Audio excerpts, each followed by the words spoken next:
രോഗികളിൽ നിന്ന് പണപ്പിരിവ് നടത്തിയ ഉപകരണങ്ങൾ വാങ്ങരുതെന്ന മന്ത്രി വീണ ജോർജിൻ്റെ കർശന നിർദ്ദേശത്തിന് പിന്നാലെ തിരുവനന്തപുരം മെഡിക്കൽ കോളേജ് ആശുപത്രി യൂറോളജി വിഭാഗത്തിൽ ശസ്ത്രക്രിയകൾ നിർത്തിവെച്ചു. ഫ്ലെക്സിബിൾ യൂറിട്ടോസ്കോപ്പ് എന്ന ഉപകരണമില്ലാത്തതിനാൽ വൃക്കയിലും സമീപമുള്ള കല്ലുകൾ നീക്കം ചെയ്യുന്ന റെട്രോഗ്രേഡ് ഇൻട്രാറീനൽ സർജറിയാണ് നിർത്തിവെച്ചത്. ഈ ഉപകരണത്തിന് 60,000 രൂപയാണ് വില. പലപ്പോഴും രോഗികളിൽ നിന്ന് പിരിവെടുത്താണ് ഈ സർജറി ഇപ്പോൾ ചെയ്തുകൊണ്ടിരിക്കുന്നത്. ഈ നമ്പർ 1 കേരളത്തിൽ ഡോക്ടർ ഹാരിസ് ഇതാണ് ചൂണ്ടിക്കാട്ടിയത്. മനുഷ്യപ്പറ്റുള്ളത് കൊണ്ടാണ് ആ മനുഷ്യൻ അങ്ങനെ ചെയ്തത്.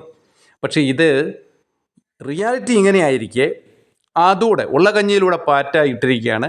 സർജറി ഉപകരണങ്ങൾ വാങ്ങാൻ കാശ് ഇവർക്കില്ല, ജീവൻ രക്ഷാ മരുന്നുകൾ വാങ്ങാൻ കാശില്ല, എല്ലാം കുടിശ്ശികയാണ്. അതുകൊണ്ട് അവരാരും സപ്ലൈ ചെയ്യുന്നില്ല.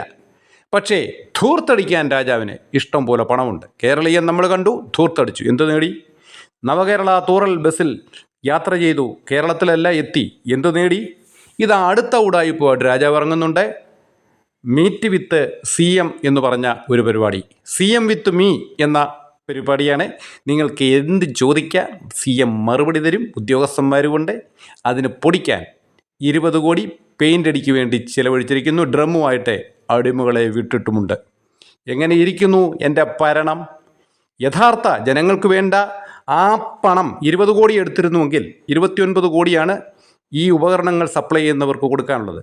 അവർ തീർച്ചയായിട്ടും ഉപകരണങ്ങൾ നൽകുമായിരുന്നു. പക്ഷേ എൻ്റെ മാത്രം മുഖം, എൻ്റെ മാത്രം ഫിഗർ, സരോജ് കുമാർമാർക്ക് ജനങ്ങളുടെ ദുരിതം അറിയില്ല.